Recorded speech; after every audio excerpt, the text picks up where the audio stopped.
New York. A cold winter night. The Dakota building stands imposingly on the corner of 72nd Street and Central Park West. Its brown brick walls and Gothic turrets cast long shadows on the wet sidewalk. It is 10:50 p.m. on December 8, 1980. A man in his 40s walks toward the building's entrance. He wears round glasses and a dark jacket. In his hands, he holds recording tapes from his latest studio session. Beside him is Yoko Ono, his wife. They have just returned from Record Plant Studio, where they had been working late. Behind them, in the dim light of the entrance arch, another figure waits. A young man of 25 who has been there for hours. That same afternoon, that same man had asked for an autograph. He had received it with a smile. For gunshots shatter the silence of the New York night. The sound echoes off the walls of the Dakota. A scream. The body collapses. At 11:15 p.m., doctors at Roosevelt Hospital pronounced John Winston Ono Lennon dead.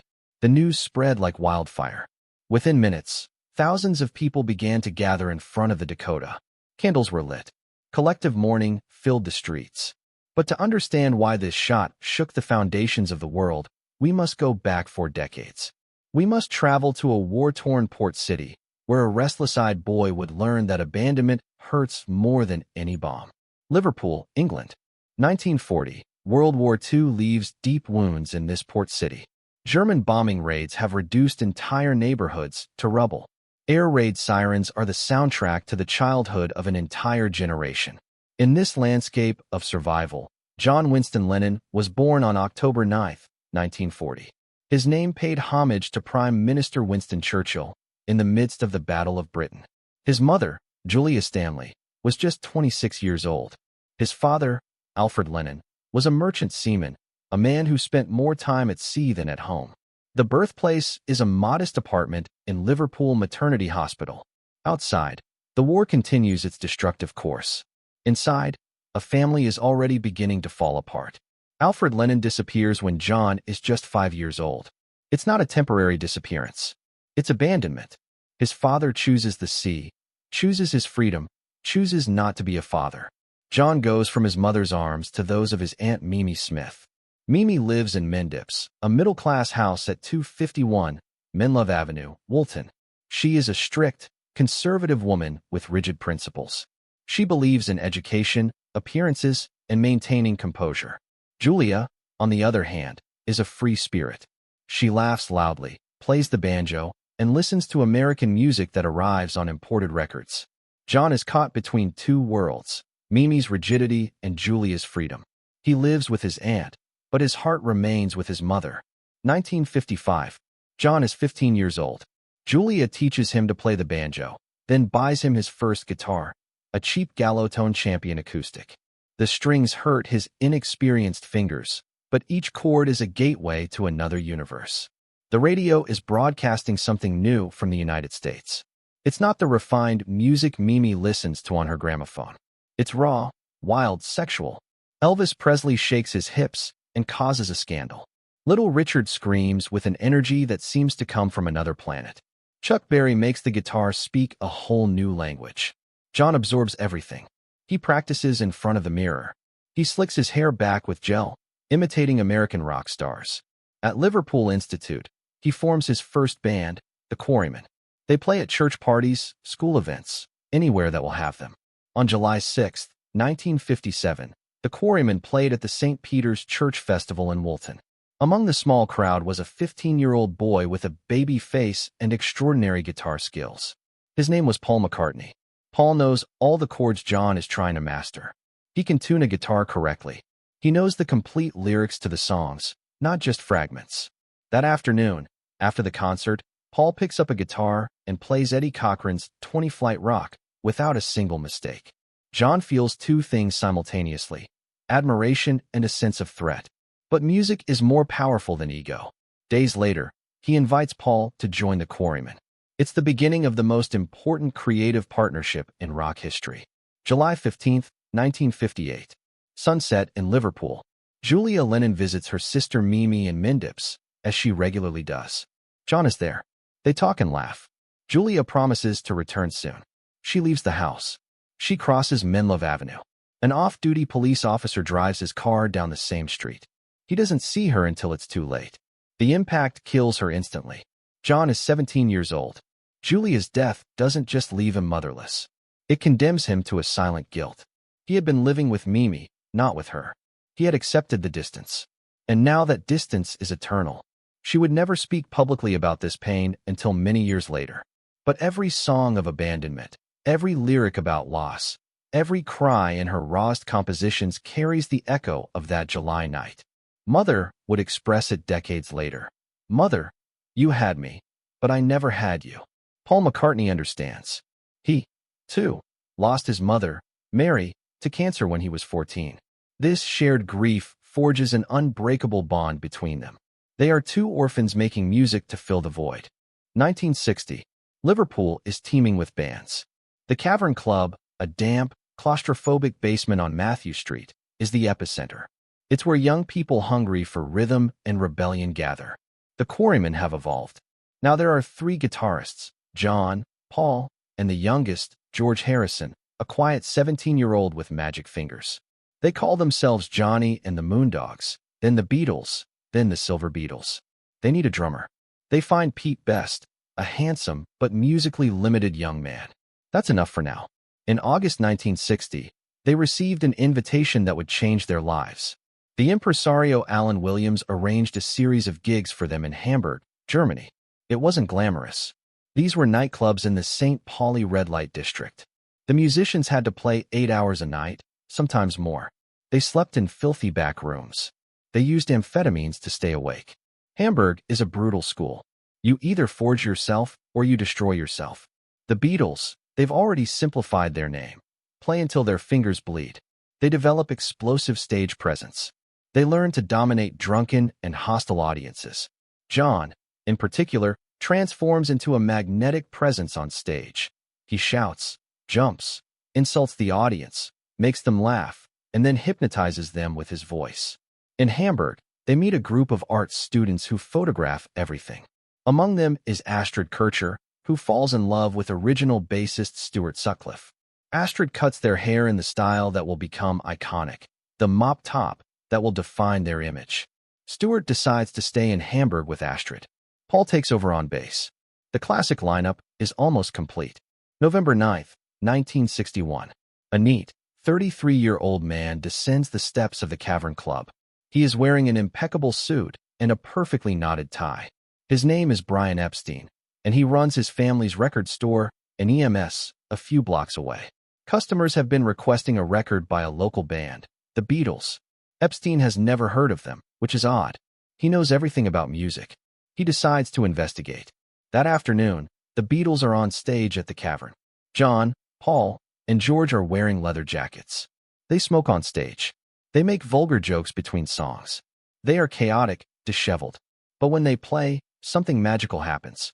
The energy is electric. The audience can't take their eyes off them. Epstein is fascinated. He sees beyond the leather and the profanity. He sees unlimited potential. He sees the future of entertainment. On December 3rd, he offered to be their manager.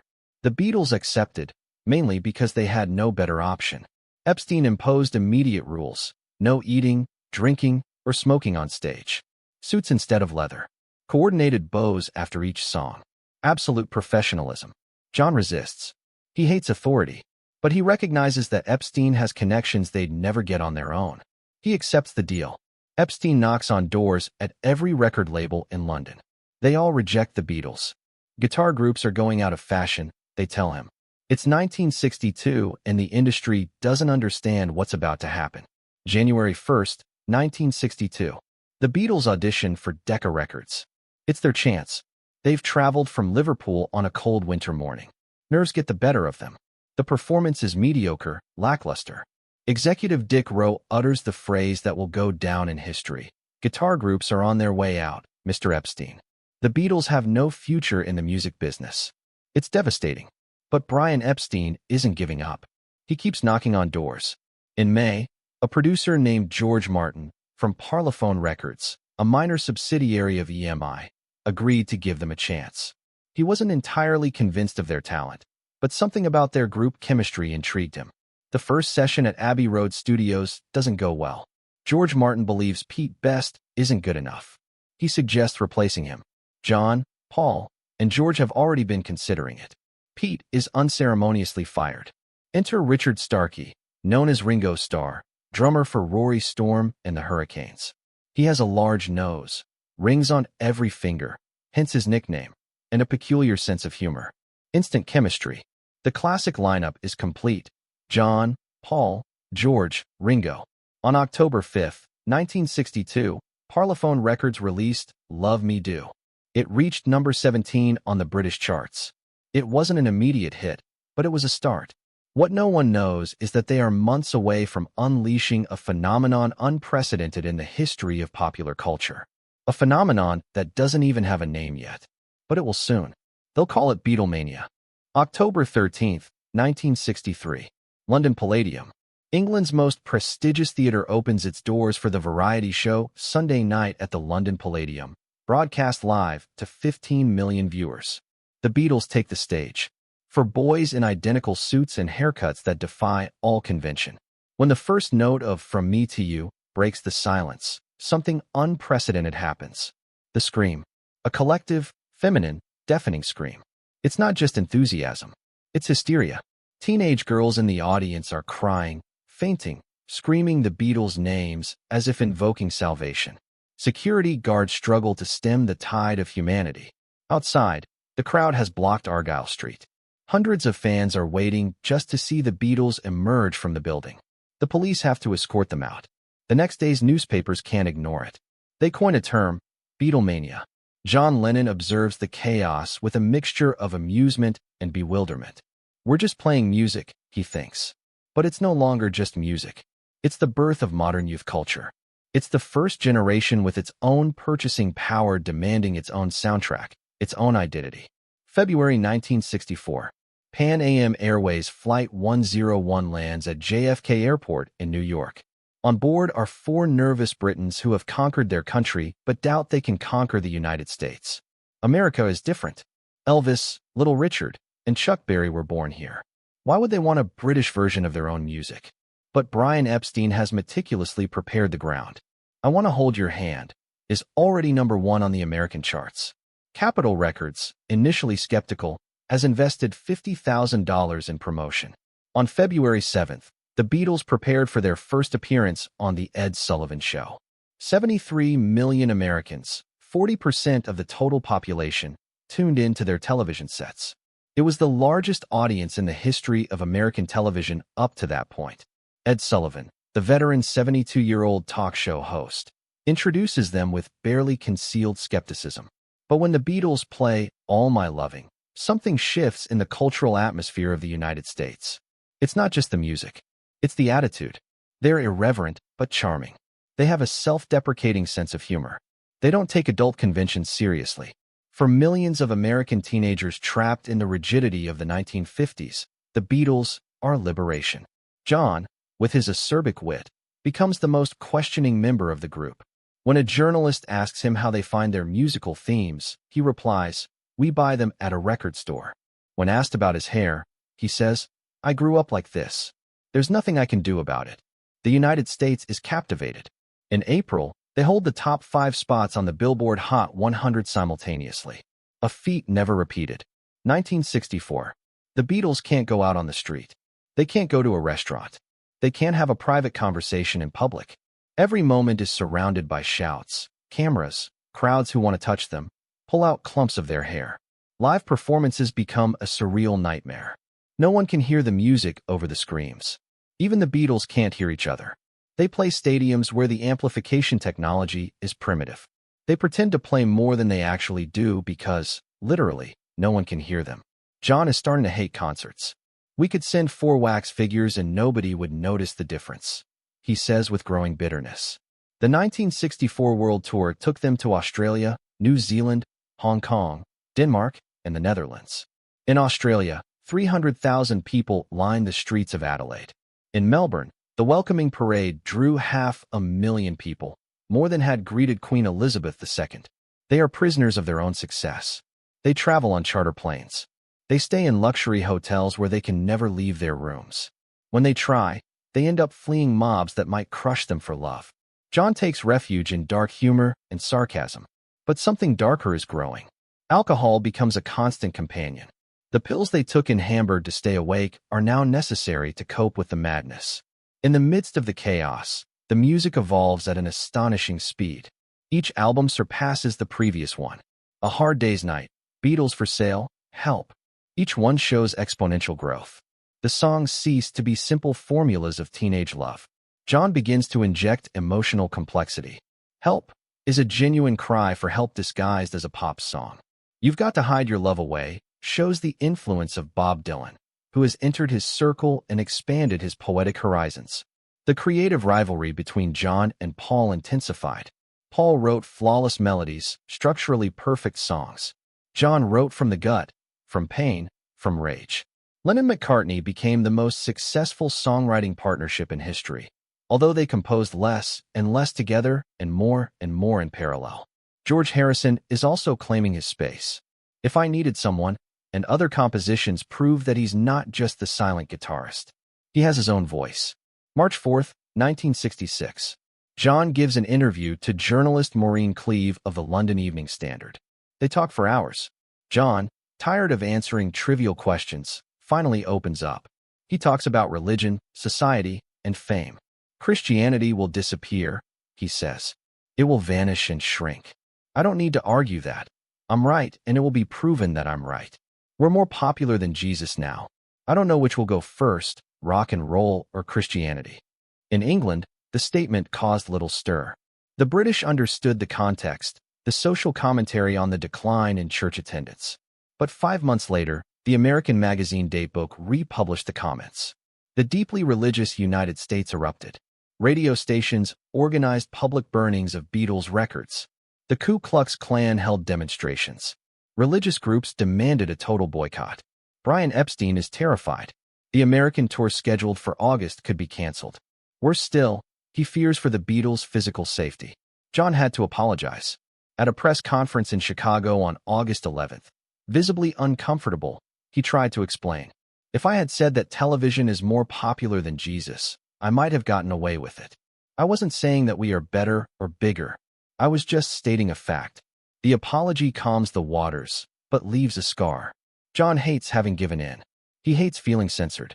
The seed of John Lennon, the political activist, unafraid to confront power, has been planted. August 29, 1966. Candlestick Park, San Francisco. 35,000 people fill the baseball stadium. The Beatles take the stage knowing it's the last time. They haven't announced it publicly. But among themselves, the decision is made. They can't take touring anymore. They can no longer tolerate the shouting that prevents them from making real music. They can no longer risk their lives. During the tour, someone threw a firecracker on stage in Memphis, and everyone thought it was a gunshot. They play 11 songs in 33 minutes. The crowd screams so loudly that even the most powerful amplifiers available can't compete. The Beatles can barely hear each other. John plays the final chords of Long Tall Sally. He looks at Paul, George, and Ringo. They nod. A final bow is taken. They leave the stage. They will never play together again for a live, paying audience. On the plane home, there's a mixture of relief and melancholy. They've closed a chapter. But what comes next? Can the Beatles exist without the live performances that created them? The answer awaits them at Abbey Road Studios. They are about to reinvent not only themselves, but the very possibility of what a rock album can be. But that musical journey also requires an inner journey. And John Lennon is about to meet someone who will change him forever, for better and for worse, until the last day of his life. Her name is Yoko Ono. November 9, 1966. Indica Gallery, London. A contemporary art gallery in the Mayfair district. An exhibition of conceptual art is to open the following day. The title of the show, Unfinished Paintings and Objects by Yoko Ono. John Lennon arrives the night before the opening. He has been invited by John Dunbar, the gallery owner and husband of singer Marianne Faithfull. John comes out of curiosity, looking for something different from the Beatles' frenzy. The gallery is almost empty. Strange works fill the space. An apple priced at £200. A completely white painting. A ladder leading to a canvas on the ceiling. John climbs the ladder. He hangs a magnifying glass from a chain. On the canvas, in microscopic letters, he reads a single word. Yes. Smile. After all the pretentious art you've seen, This is affirmation, not negation. It's optimism, not cynicism. A small woman with waist-length black hair, dressed entirely in black, approaches Yoko Ono. She is 33 years old, 7 years older than John. She is an avant-garde artist, part of the Fluxus movement. Born in Tokyo into an aristocratic family, she studied at Sarah Lawrence College in New York. Her art defies all convention. He hands John a card that says, "Breathe." They talk. Yoko isn't impressed because he's a Beatle. She doesn't even know his music very well. John is fascinated because someone finally isn't treating him like public property. It's not love at first sight. It's recognition. Two rebellious spirits identifying with each other. While John navigates his personal life, still married to Cynthia Powell, his wife since 1962, mother of his son Julian, the Beatles enter their most creative phase. Without the pressure of touring, Abbey Road Studios becomes their new home. Producer George Martin has complete freedom to experiment. They can record multiple takes. They can use 4-track technology in ways never imagined. Paul McCartney proposes a concept. What if they pretended to be another band? What if they broke free from being the Beatles and became alter egos? Sgt. Pepper's Lonely Hearts Club Band is born. The sessions began in November 1966. They worked for over 4 months, spending unprecedented studio time. Each song is a mini-symphony. A Day in the Life took 3 weeks just to record the climactic orchestral part. John contributed some of his most surreal compositions. Lucy in the Sky with Diamonds originated from a drawing by his son Julian. Critics later insisted that the initials spell LSD, but John swore it was a coincidence. June 1st, 1967. Sgt. Pepper's Lonely Hearts Club Band hits the stores. The cover is a work of art in itself. The Beatles in colorful uniforms surrounded by wax figures of their idols and historical figures. The lyrics are printed on the back cover for the first time on a rock album. The album redefines the medium. It's no longer a collection of singles. It's a unified artistic statement. It remains #1 for 27 weeks in the UK and 15 in the US. The Beatles are no longer a pop band. They are a cultural institution. They are artists in the highest sense of the word. August 27, 1967. The Hilton Hotel, Bangor, North Wales. The Beatles are attending a seminar on transcendental meditation with Maharishi Mahesh Yogi, an Indian guru who promises spiritual enlightenment. John is searching for answers. Fame hasn't filled the void. Money hasn't healed the pain of childhood. Drugs, primarily LSD, have opened perceptual doors but haven't brought peace. The phone rings. It's for John. On the other end of the line, the voice informs him that Brian Epstein has been found dead in his London home. Overdose of sleeping pills. 32 years old. John feels like the ground is disappearing beneath his feet. Brian has been more than a manager. He's been the father Alfred Lennon never was. He's been the one who believed in them when no one else did. He's been the architect of it all. The death is officially declared accidental, but everyone knows the unspoken truth. Brian was gay at a time when that was illegal in England. He lived with secret shame, hidden depression, and profound loneliness. The pills were his escape. The Beatles are lost. For the first time in 5 years, they have no guide, no one to make business decisions, no safety net. Paul tries to take the lead. He proposes a new project, a film and album called Magical Mystery Tour. But without Brian, the organization is chaotic. The film, broadcast on the BBC on December 26th, is a critical disaster. It's the first time the Beatles receive devastating reviews. The cracks are beginning to show. February 1968. Rishikesh, India. At the foot of the Himalayas, in the Maharishi's ashram. The Beatles have traveled there for an intensive meditation course. They are accompanied by their partners, Mike Love of the Beach Boys, Donovan, and Mia Farrow. John is with Cynthia, even though his marriage is already an empty shell. His mind is with Yoko. They've been exchanging letters. An intellectual and emotional connection is growing. At the ashram, far from the noise of the West, John experiences explosive creative productivity. He writes more than 40 songs. Dear Prudence is about Mia Farrow's sister, who meditates so much that she never leaves her room. Sexy Sadie, originally titled Maharishi, before John changes the lyrics after becoming disillusioned with the guru, is another. Julia, a devastatingly honest song about his mother, Finally processing the grief 10 years later is another. But spiritual peace is an illusion. Rumors circulate that the Maharishi has made sexual advances toward female students. John, always cynical toward figures of authority, feels betrayed once again. He confronts the Maharishi and then abruptly leaves the ashram. "You made a mistake, Maharishi," he says as he leaves. The guru replies, "I am only human." John replies, "I know it, and you know it, but you don't act like you know it." The spiritual quest is over. John returns to England more confused than ever. But he brings with him invaluable treasure. Dozens of songs that will become the Beatles' next album, the Double White Album. May 1968. Cynthia Lennon travels to Greece with friends. John is alone at Kenwood, his mansion in Surrey. He calls Yoko. He asks her to come. Yoko arrives at dusk. They spend the night recording experimental sounds that will eventually become the album Unfinished Music No. 1, Two Virgins. They don't sleep. By dawn, they have crossed every line. Cynthia returns and finds them together. The 6-year marriage ends instantly. Cynthia files for divorce. John doesn't fight it. He's already completely absorbed by Yoko. The world hates them. The British press calls her the Dragon Woman. Beatles fans blame her for breaking up John's marriage. Paul, George, and Ringo are uncomfortable. Yoko accompanies John to every recording session, sitting beside him, whispering opinions. No wife or girlfriend had ever been present at recording sessions before. But John can't be without her. Yoko is the first person to treat John Lennon as a complete artist, not just as a Beatle. She pushes him to experiment, to break rules, to challenge conventions. She is the intellectual collaborator that Julia could have been. November 1968. Yoko suffers a miscarriage. They are devastated. John records the heartbeat of the unborn child and includes it on the experimental album Life with the Lions. It is raw, painful, incomprehensible to most. But it is the brutal honesty that John has always sought in art. The sessions for the White Album during the summer of 1968 were a battleground. Each Beatle wanted creative control. John brought Yoko-influenced songs, strange and abrasive.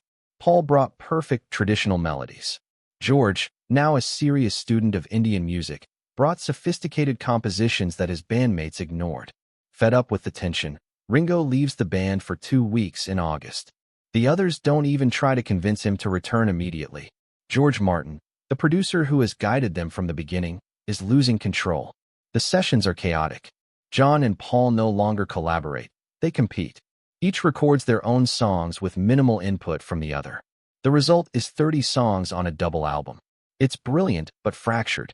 John's Revolution 9 is an 8-minute experimental sound collage that alienates millions of fans. Paul's Helter Skelter is savage proto-heavy metal. George's While My Guitar Gently Weeps, featuring Eric Clapton, is a melancholic masterpiece. November 22, 1968. The Beatles, officially untitled, with a completely white cover, arrives in stores. It sells millions. It's a commercial success. But the Beatles as a unit are dying. John is already planning his escape. He has Yoko. He has an artistic vision that transcends rock and roll. But there's one last album to make. One last attempt to remember what they once were. They'll call it Let It Be. It will be his epitaph. January 2nd, 1969. Twickenham Film Studios, London. Film cameras roll as the Beatles attempt to rehearse for a new project. Paul's idea: to return to their roots, to play live again, to capture the creative process on documentary film. The reality is miserable. The film studio is cold, cavernous, soulless. They rehearse at 8 in the morning because it's the only schedule everyone reluctantly agrees to. Yoko sits next to John, constantly. Her presence is a silent elephant in every take. George Harrison is particularly frustrated. His compositions continue to be treated as filler. When he suggests changes to arrangements, Paul condescendingly corrects him. John is mentally absent, more interested in his projects with Yoko. January 10th. George explodes. "I'll play whatever you want me to play, or I won't play at all. Whatever it is that'll please you, I'll do it." He takes his guitar and leaves. Leave the Beatles. The cameras capture everything. The tension is palpable. Paul tries to downplay it. John says nonchalantly, "If he's not back by Monday, we'll get Eric Clapton." For days, the Beatles were a trio. Finally, after negotiations and promises of more creative space, George returned. But his number one condition was to leave Twickenham. They moved to the studio they had built in the Apple Corps building, their company. January 30th, 1969. 3 Savile Row, London. The roof of the Apple Corps building. It's cold. The wind is biting. The Beatles set up amplification equipment on the roof.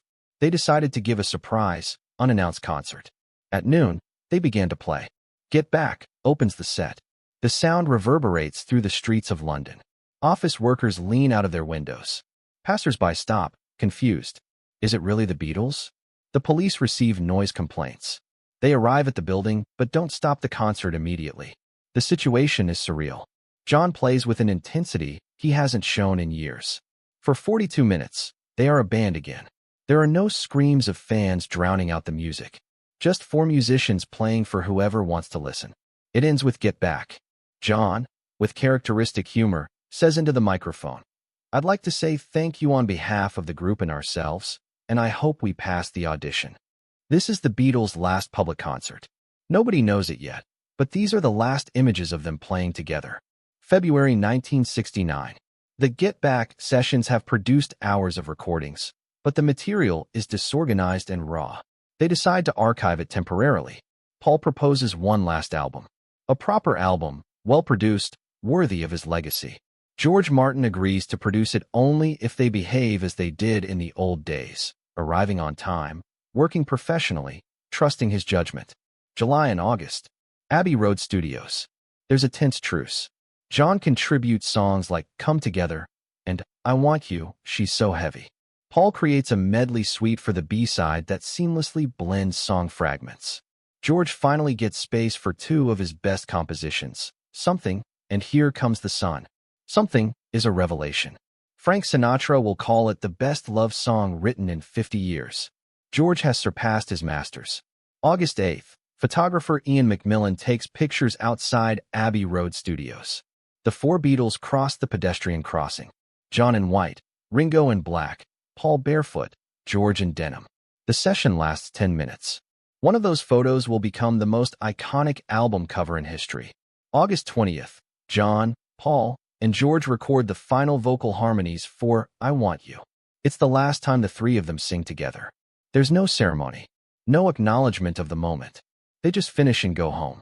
Abbey Road is released on September 26, 1969. It's a massive success. Critics call it a triumph. Fans adore it. Nobody knows it's a farewell. March 20th, 1969. Gibraltar. John Lennon and Yoko Ono marry in a brief ceremony. They celebrate their honeymoon in a unique way, a pacifist protest. March 25th. Amsterdam, Netherlands. Presidential suite of the Hilton Hotel. John and Yoko, in pajamas, sitting on the bed surrounded by flowers and signs that say hair peace and bed peace. They invite the world press. It's Bed In for Peace. A protest against the Vietnam War. John is using his fame as a political platform. The journalists are confused. Is this a joke? Is it art? Is it activism? John patiently explains, we're selling peace like soap. If you can sell bath towels, you can sell peace. They repeat the Bed In Montreal in May. They record Give Peace a Chance in the hotel room with dozens of guests singing the chorus. It becomes a generational anthem. Millions will sing it at anti-war marches. But the other Beatles are horrified. This isn't what they signed up for. John is more interested in his political crusades with Yoko than in the band. Paul tries to keep the Beatles together, but John has already mentally left. September 1969. Business meeting at Apple Corps. They discuss the band's future. Alan Klein, the controversial new manager John, George, and Ringo have hired against Paul's wishes, is present. Paul wants Lee Eastman, his girlfriend Linda's father, to handle things. It's 3 against 1. John says the words everyone has feared. I want a divorce. Silence. Paul tries to reason. George is resigned. Ringo stares at the ground. John clarifies, I don't want to do any more with the Beatles. I've been thinking about it for months. I want to move on. They agree to keep it a secret for business reasons. They'll release Abbey Road without saying a word. They'll finish the Get Back project, which will eventually be called Let It Be, and then they'll announce it. But the secret weighs heavily. Paul, unable to tolerate the uncertainty, makes his own move. April 10th, 1970. Paul McCartney releases his first solo album, McCartney. Includes press release in self-answer interview format. One question: is this a temporary or permanent breakup? Paul's reply: I don't know. There's no sign of Beatles activity at the moment. Another question: do you miss the other three? Answer: no. The headlines explode. Paul leaves the Beatles. John is furious. He wanted to end things first, but they agreed to mutual silence. He feels Paul has hijacked the narrative, playing the victim. In a later interview, John lashed out. I didn't break up the Beatles. The Beatles didn't exist. Paul left first, he just didn't announce it. I was the one who had the courage to say it publicly. The legal battles begin. Paul sues to dissolve the Beatles' partnership. John, George, and Ringo countersue. Lawyers feast on the wreckage of rock and roll's greatest dream. December 31st, 1970. Paul files a formal lawsuit in the High Court of London to dissolve the Beatles' partnership.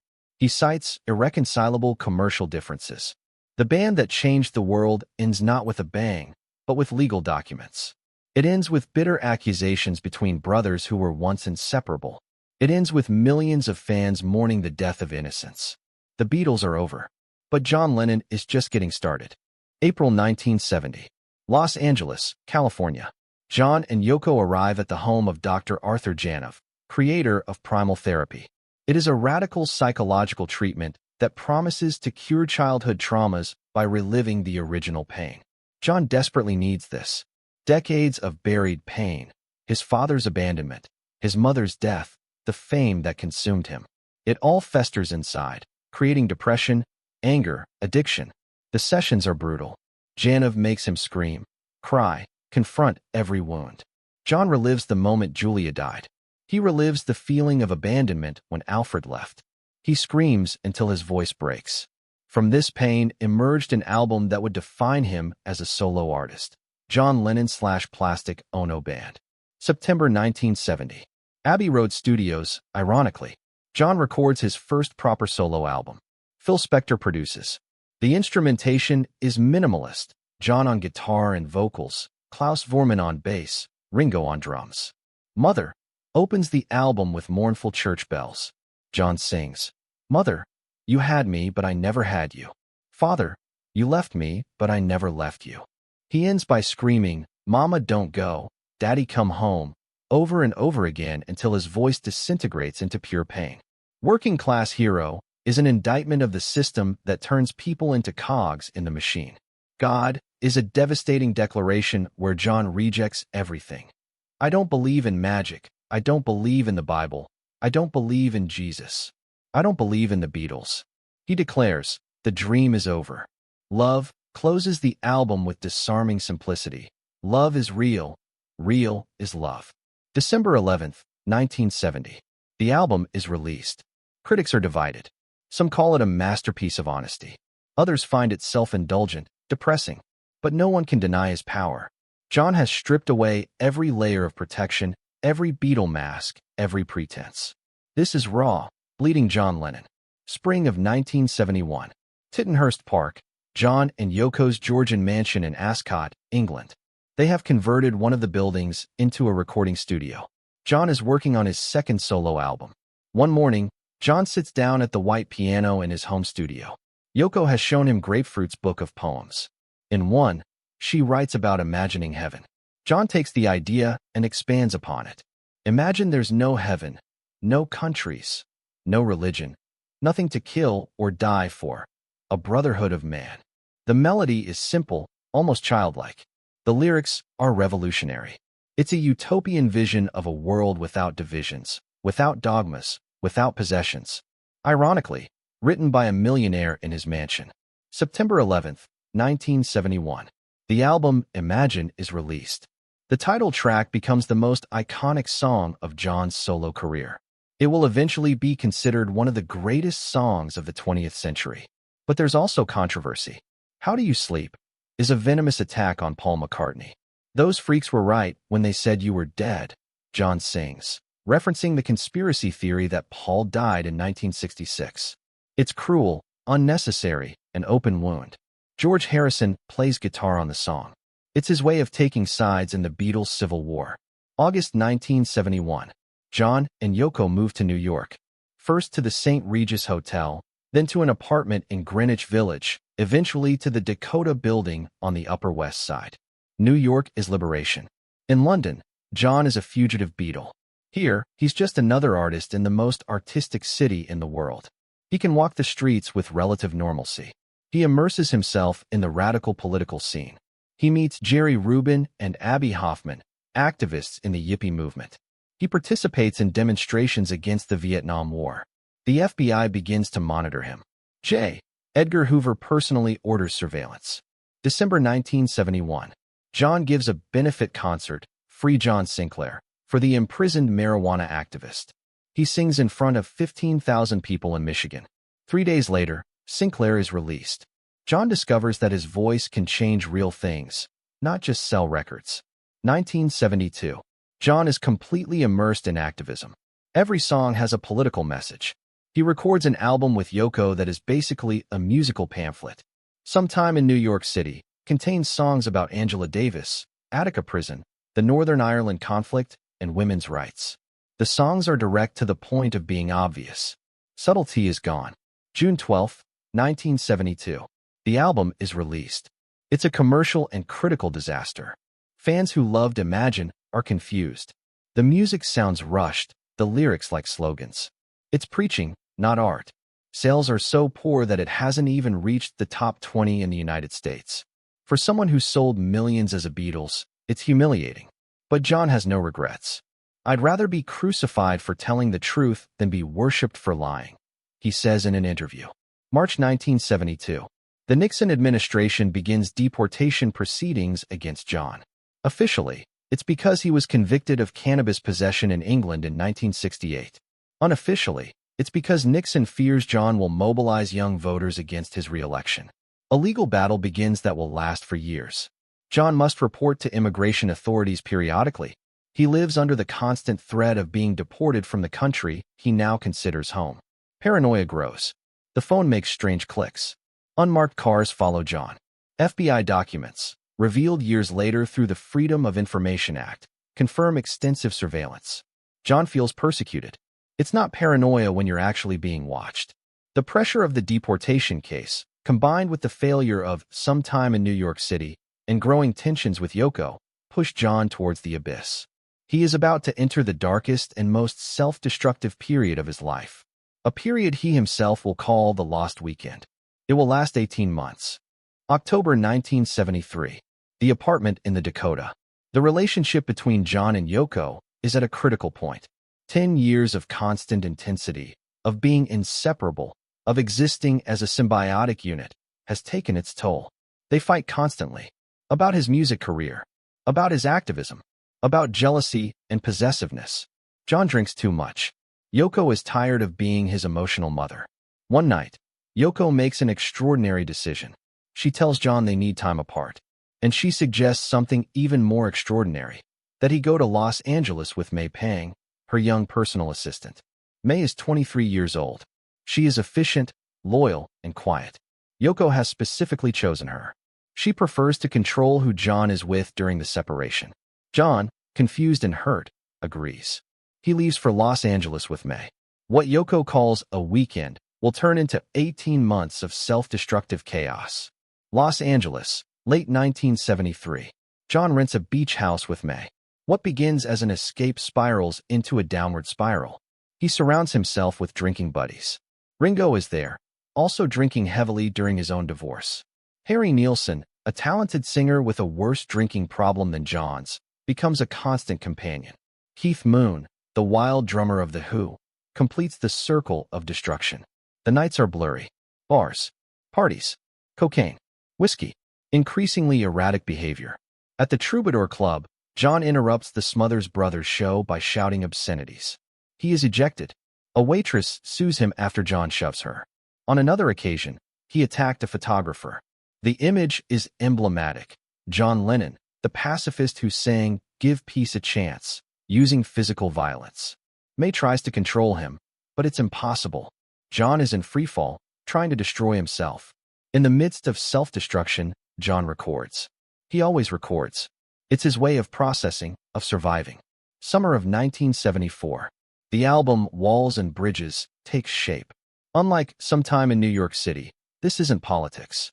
It's personal pain distilled into music. Whatever Gets You Through the Night is a collaboration with Elton John. It's funky, upbeat on the surface, but the lyrics are about daily survival. Elton made a bet with John. If the song reached #1, John had to join him on stage. Number 9 Dream is hazy and ethereal, recorded while John is still half asleep. But the most devastating song is Scared. John sings about his terror of everything: the future, the past, being alone, being with others. It's a confession of utter vulnerability. September 26, 1974. Walls and Bridges is released. Whatever Gets You Through the Night reaches #1. Elton cashes in his bet. November 28, 1974. Madison Square Garden, New York. Elton John is in the middle of his concert when he makes an announcement. A very special friend will be joining us. John Lennon takes the stage. 20,000 people go wild. It's the first time John has performed live in front of an audience since the rooftop concert of 1969. They play Whatever Gets You Through the Night. The crowd sings along to every word. Then Lucy in the Sky with Diamonds. Finally, I saw her standing there by the Beatles. John says into the microphone, "I'd like to thank Elton and the lads for having me tonight. We see an old boyfriend of mine, Paul, is here." That's not true. Paul isn't there. Just kidding. But mentioning his name still hurts. Yoko is backstage. John didn't know she'd be there. They meet. They speak for the first time in months. The connection is still electric. This is the last time John Lennon will perform in public. Nobody knows it yet, but that night at Madison Square Garden is his farewell to the stage. December 1974. John releases Rock and Roll, an album of covers of the songs that inspired him in his youth: Bebop Clula, Stand By Me, Peggy Sue. It's an attempt to return to innocence, to remember the boy from Liverpool who just wanted to play rock and roll before fame, money, politics, and pain complicated everything. Stand By Me is particularly moving. John's voice sounds tired, vulnerable. When night has come and the earth is dark, just stand by me. It's a plea. To May, to Yoko, to whoever can save him from himself. January 1975. John calls Yoko. He's broken, regretful, desperate. He's been away for 18 months. He's tasted freedom and he hates it. Without Yoko, he's lost. Yoko accepts his return. Not because she has completely forgiven him. Because she is alone too. Because, despite everything, they are still the two people who understand each other best. John returns to the Dakota. May Pang is left behind, heartbroken. She truly loved him. He used her as a life raft. The lost weekend is over. John has survived, barely. He stared into the abyss, and the abyss stared back. He's exhausted. He's older. He's ready for something he never thought he'd want: peace, stability, a quiet life. And then, something unexpected, Yoko gets pregnant. At 42, after multiple miscarriages, after years of trying, she's finally going to have a baby. John Lennon, who was an absent father to his first son Julian, will have a second chance. And this time, he promises to do it right. October 9, 1975. New York Hospital. John's 35th birthday. Yoko gives birth by cesarean section to a healthy baby boy. They name him Sean Taro Ono Lennon. John cries when he holds his son for the first time. He didn't cry when Julian was born in 1963. He was on tour, distant, too young and selfish to grasp the magnitude of it all. Now, at 35, he understands. He makes a decision that shocks the world: to retire. Completely.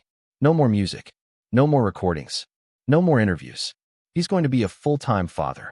Yoko was in the business for 9 months making Sean. John tells reporters in his last interview, before going silent, "Now it's my turn. I'm going to be a stay-at-home dad." The press is skeptical. John Lennon, the rebel, changing diapers? Baking bread? Impossible. But John is serious. The legal battle over immigration finally ended in July 1976, when he received his permanent resident card. He could stay in the United States. Now he had the stability to build a family life. The apartment in the Dakota becomes a fortress.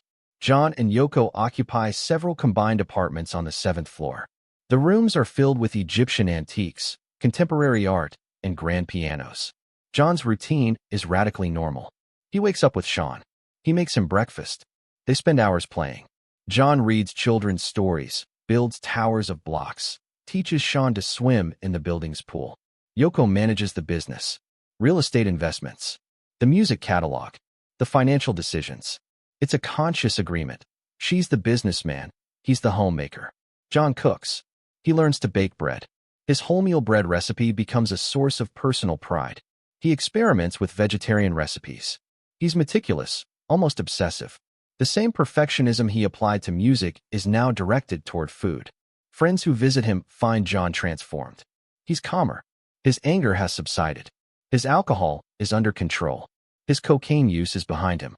I used to live to work, he explains to a close friend. Now I work to live. And my job is being Sean's father. But there's a shadow over this idyllic picture. Julian Lennon, now a teenager, lives in England with his mother, Cynthia. John sees him rarely. The visits are sporadic and awkward. Julian feels the contrast. His father is devoting to Sean all the time and love he never gave him. It hurts deeply. Years later, Julian will say, Paul McCartney was more of a father to me than John ever was. John seems unable to bridge that gap. The damage is done. The guilt is too heavy to confront. It's easier to be a perfect father to Sean than to repair the damage done to Julian. Cynthia needs money for Julian's education. The financial negotiations are tense. John, who has millions, haggles. Yoko handles the talks and isn't generous. The irony is cruel. The man who sang about peace and love, about imagination and brotherhood, cannot find peace with his own eldest son. For 5 years, John didn't record music professionally. He had a home studio at the Dakota. He played guitar occasionally. He wrote song fragments. But nothing was completed. Nothing was released. The music industry waits. Fans wait. The silence becomes deafening. Paul releases albums regularly with Wings. George has success with 33 1/3 and George Harrison. Ringo records and performs. All the Beatles are active except John. There are moments of nostalgia. In 1976, John and Paul reunite briefly at the Dakota. They play guitar together for the first time in years. It's bittersweet. The old chemistry is still there, but the wounds are too deep. It was like visiting an older brother, Paul would later say. We connected, but we weren't the same guys anymore. John watches television. A lot of television. He's obsessed with soap operas and game shows. It's an escape, a way to switch off his overactive brain. She reads voraciously. Books on history, on art, on raising children. She studies macrobiotics. She's interested in numerology, astrology, anything that promises order in the chaos of the universe. June 1980. John, now 39, decides to take a sailing trip to Bermuda with Sean and a small crew. Yoko stays in New York handling business. During the voyage, they encounter a severe storm. The captain and crew are sick with seasickness. Only John can hold the helm. For hours, he single-handedly guides the ship through 6-meter waves. It's a perfect metaphor. John Lennon, who has been adrift for 5 years, finally has the helm again. They arrive safely in Bermuda. In a botanical club, John listens to Yoko's Walking on Thin Ice on the radio. It's a single she's just released. John feels something he hasn't felt in years, a desire to create. He buys guitars. He rents recording equipment. In a few weeks, he writes 22 songs. Ideas flow like they haven't since the days of the Beatles. He calls Yoko excitedly. I have a whole album. You need to write too. We'll make an album together. Half mine, half yours. Like old times. Yoko listens to his demos over the phone and cries. John's voice sounds alive again. The silence is over. August 1980. Hit Factory, recording studio in New York. John and Yoko begin recording Double Fantasy. The title comes from a flower John saw in Bermuda. The concept is a dialogue between spouses. A song by John, then one by Yoko. A conversation about love, family, domestic life. Just like Starting Over opens the album. It's an intentional statement. John is starting over. The song has a retro 50s vibe, reminiscent of a time when everything was simpler. Woman is a love letter to Yoko, an apology for years of inflicted pain. Beautiful Boy is a serenade for Sean with a line John takes from a poster. Life is what happens to you while you're busy making other plans. Yoko's songs are just as personal. Kiss, Kiss, Kiss, I'm moving on, hard times are over. The recording process is relaxed. John is happy and joking. The session musicians are amazed to be working with a living legend who acts like a regular person. November 17th, 1980. Double Fantasy hits stores. Just like Starting Over is released as a single. The initial reaction is mixed. Some critics call the album self-indulgent and soft. Others celebrate it as honest and mature. But John isn't worried. He's made the album he wanted to make. He's back on his own terms. He has plans for more albums. There's enough material from the Bermuda sessions for 2 or 3 more records. The future looks bright. John Lennon, at 40, has finally found a balance between art and life, between genius and humanity. He is happy. He is at peace. He has 3 weeks left to live. Early December 1980. The Dakota. John is in the midst of promoting Double Fantasy. Radio interviews, photo shoots, magazine articles. After 5 years of silence, the world wants every word. Just like Starting Over is climbing the charts. The album is starting to sell better. Critics are reconsidering their initial reviews. The comeback is a success, but there's an unsettling presence around the Dakota. A young, stocky man with glasses constantly hangs near the entrance. His name is Mark David Chapman. He's 25 years old. He's traveled from Hawaii specifically to be near John Lennon. Chapman is no ordinary fan. He has read The Catcher in the Rye obsessively. He identifies with Holden Caulfield, the alienated protagonist. He sees John Lennon as fake, the man who sang about having no possessions but lives in $1 million apartment. During his time hanging around the Dakota, Chapman meets other fans. He gets John to sign his copy of Double Fantasy on November 19th. He has the opportunity to shoot him that day, but he doesn't. He's still undecided. Return to Hawaii, then go back to New York on December 6th. This time, there will be no indecision. December 8th, 1980. John wakes up at the Dakota around 9 a.m. Sean, now 5 years old, is in bed with him. They have breakfast together. It's a normal day. A perfect day. In the afternoon, photographer Annie Leibovitz arrives for a Rolling Stone photo shoot. She takes the iconic picture, John, naked, in the fetal position, embracing Yoko, fully clothed. She is vulnerable. She is intimate. She is beautiful. John gives an interview to DJ Dave Sholin of RKO Radio. He speaks about the Beatles without bitterness for the first time. We were honest. The music was honest. If it wasn't, it wouldn't have lasted. She speaks about Sean. The greatest gift is having seen your son born and participating in his birth. He is my pride and joy. He talks about the future. I have another album ready. Yoko has one. We could release 2 or 3 more just from the Bermuda sessions. At approximately 5 in the afternoon, John and Yoko prepare to go to the record plant studio for the final mix of Yoko's song, Walking on Thin Ice. They leave the Dakota. Chapman is on the sidewalk with other fans. John is signing autographs.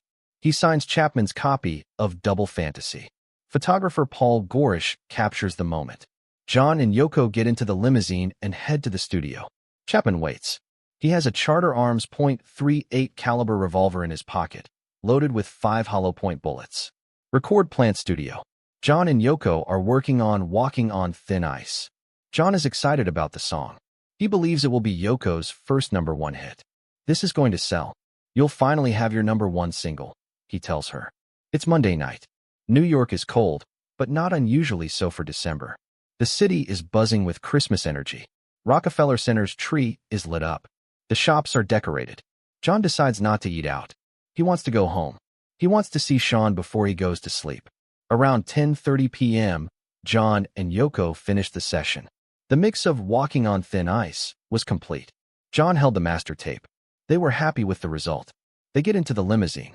The driver asks if they want to go somewhere to eat. John says no. Let's go straight home. I'm starving for dinner at home. The limousine travels through the streets of Manhattan.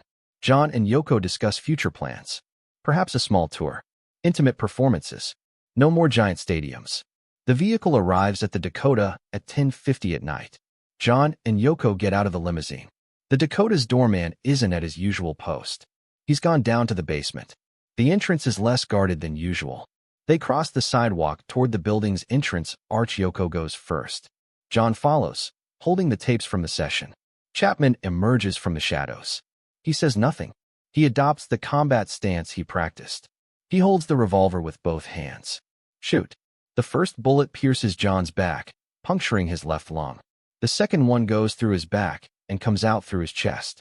The third one hits him in the shoulder. The fourth failure. The fifth one hits him in the arm. John takes a few unsteady steps. He climbs 6 steps toward the security office. He says, "I was shot." It collapses. Yoko shouts, "John has been shot." Doorman Jay Hastings returns from the basement just in time to see John bleeding on the floor. Chapman is standing calmly on the sidewalk, dropping the revolver. He takes out his copy of The Catcher in the Rye and begins to read. The police arrive within minutes. Officers Steve Spiro and Peter Cullen decide not to wait for the ambulance. They put John in the back seat of the patrol car. Yoko gets in with him. "Do you know who you are?" the officer asks. John is unresponsive. He is unconscious, blood filling his lungs. The patrol car speeds toward Roosevelt Hospital, 9 blocks away. The tires squeal at the corners. Roosevelt Hospital emergency room. The trauma team is working frantically. The injuries are catastrophic. John has lost 80% of his blood. Bullets have severed major arteries. Dr. Stephen Lin, head of the emergency department, leads the team. They attempt resuscitation, direct cardiac massage, massive transfusions. Yoko waits outside. She knows. She can feel it. At 11:15 p.m., Dr. Lin called off the efforts. It was useless. The damage was irreparable. "I'm sorry," he tells Yoko. "We tried everything." John Winston Ono Lennon is declared dead at the age of 40. At the police station, Chapman calmly states, "I'm sorry to all the people I let down by doing this. It's not fair." When asked why he did it, he replies, "Read the book. It'll tell you everything." He's referring to The Catcher in the Rye. The news spreads like wildfire. Howard Cosell interrupts the Monday Night Football game to announce, a sad and bewildered man, probably with the most brilliant record of all in the rock industry, has been murdered outside his apartment in New York. Radio stations around the world interrupt their programming. They play Beatles songs, John's songs. The DJs cry live on air. At the Dakota, the crowd begins to gather. Dozens become hundreds, then thousands. They light candles. They weep. They sing Imagine and Give Peace a Chance. Paul McCartney, in his studio in England when he receives the call, says stunned to reporters, "It's a fucking drag queen, right?" He can't process it. His partner, his brother, his rival, his oldest friend, has disappeared. George Harrison is devastated. Ringo takes the first flight to New York to be with Yoko. Yoko returns to the Dakota. She has to tell Sean, the 5-year-old boy who turned 5 2 months ago. John has had to go to heaven, he tells her. December 14th, Yoko calls for a global vigil. At 2 p.m. New York time, millions of people around the world observe 10 minutes of silence. In Central Park, across from the Dakota, 100,000 people gather. The silence is absolute. There is no public funeral. John's body is cremated. Yoko scatters the ashes in Central Park in an area that will later be named Strawberry Fields, after the Beatles song. In the following weeks, Double Fantasy sold millions of copies. Just like Starting Over reached #1. Woman did too. The album that critics initially dismissed became his final testament. Walking on Thin Ice, the last song John worked on, was released in January 1981. John was right. It was a hit. Mark David Chapman pleaded guilty. He received a sentence of 20 years to life imprisonment. He remains in prison to this day, having been denied parole multiple times. Julian Lennon, who was 17 when his father died, was never able to reconcile with him. The opportunity was lost forever. Sean Lennon grows up carrying on his father's legacy. He makes music. He searches for his own identity outside of the impossible shadow. Yoko fiercely protects John's legacy. The Dakota apartment remains untouched. His bloodstained glasses become a symbol in her campaign for gun control. The Beatles never reunited. Now they never will. But the music remains. The words remain. Imagine becomes an anthem for generations. It is sung at protests, at funerals, at celebrations. It is hope when the world is dark. John Lennon wanted to change the world with music. And he did. Not just with the Beatles. Not just as a solo artist. But with his entire life. Contradictory, brilliant, flawed, beautiful. He was abandoned and overcame it. He was hurt and sang about it. He was famous and hated it. He was loved and feared. He was an absent father and then a present one. He He was an activist and an egotist. He was a genius and an ordinary man. It was real, dangerously, vulnerably real. And that's why, 4 decades after her death, her voice still resonates. The gunshot that stopped John Lennon could not silence what he created. Music, as he himself once said, is eternal. And so, John Lennon lives on. In every note of A Day in the Life. In every word of Imagine. In every young person who picks up a guitar and dreams of changing the world. The dream didn't end. It just changed shape. And it continues in every heart that dares to imagine.